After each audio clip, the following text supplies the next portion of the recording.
We wanted to make sure every kid had everything they needed in order to be successful.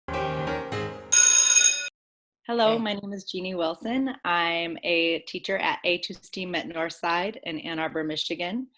I teach sixth grade science, eighth grade science, in a service learning class at our school. We'd like to talk to you a little bit about your experience through this pandemic. Can you tell us what you did when you first found out that the schools were going to be closing? The first thing I did was we connected with kids, and the first thing we did is we asked them how they felt about things and what they needed. And I feel like that's been our consistent thing all the way through. What are you feeling and what are you needing right now? And so that's how we started it off. We did like a survey about feelings and a survey about what they have at home and what they will need at home in order to do distance learning. And so then you found out about some of these needs that were technology needs, and how did you handle that? Well, we were in close communication with our IT department. At our school, we are fortunate that kids have a one-to-one devices that are actually like assigned to them, they're used to using. So at our school, we were able to make sure that we had a pull ups, like where they pulled up their car and we could hand them their devices. And so we did that. And then I delivered devices too to people who, because we have families that don't have cars. We have families where there's a lot of complexities. We have a very wide range of diversities at our school that is just wonderful. And so we wanted to make sure every kid had everything they needed in order to be successful. So we delivered some devices, and then weeks later we got hotspots in and we delivered those.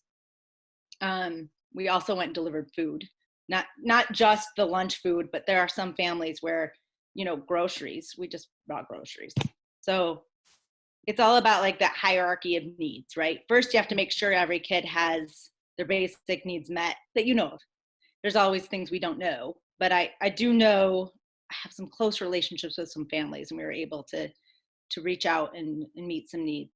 And then the next level being like, okay, what do you need emotionally, and then what do you need in order to engage academically? As people that are not teachers, we don't always see what teachers are doing. So I'd like to dig a little deeper into what you said. You said that you were delivering food to places and you were calling families. That was on your own time, right? That was with your own Oh yeah. car and yeah, that was just something you did because you care. Is that correct? Well, I mean, it's more than just like caring. It's like this is my community. This is my family.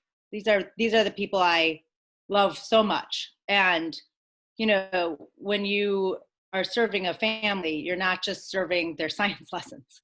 Like so.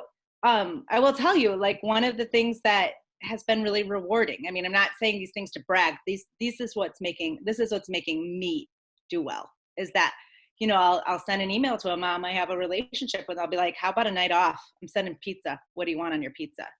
And that, because she's not just a student's parent. Like, she's my neighbor. I live in the neighborhood. She's my neighbor. She's my friend. I know this is hard. She's got 3 little kids. She's a single mom, and then I have a few other relationships like that, where it's like, you don't just want the kid to work. Like, that's seeing their work is a sign that those other things are in place. Like, when I see a kid doing an assignment, I'm like, oh, they're okay. Yeah, I Yeah. love that they're learning. I do. And we are putting tons of thought into these lessons to try to make them engaging and fun. And we put videos in to make sure they're clear. And we're working with the special ed department and the English language learning department to try to like really infuse these lessons with universalized support. But really, when I see a kid doing work, I know they're okay. So I want to thank you for being such a silent hero during this time. I know that you're not on this call, and you've said it a couple times that you don't want to brag and you don't want praise, but you should, because you're one of those good heroes out there fighting to make everyone okay. Well, first of all, everyone I work with is doing everything I'm doing. Like, so I Yeah. don't feel special in any way, shape, or form. I feel like everyone I work with is on the same page of like, let's work together to serve kids, because that's what kids need right now. They need it. They deserve it. That's what we want.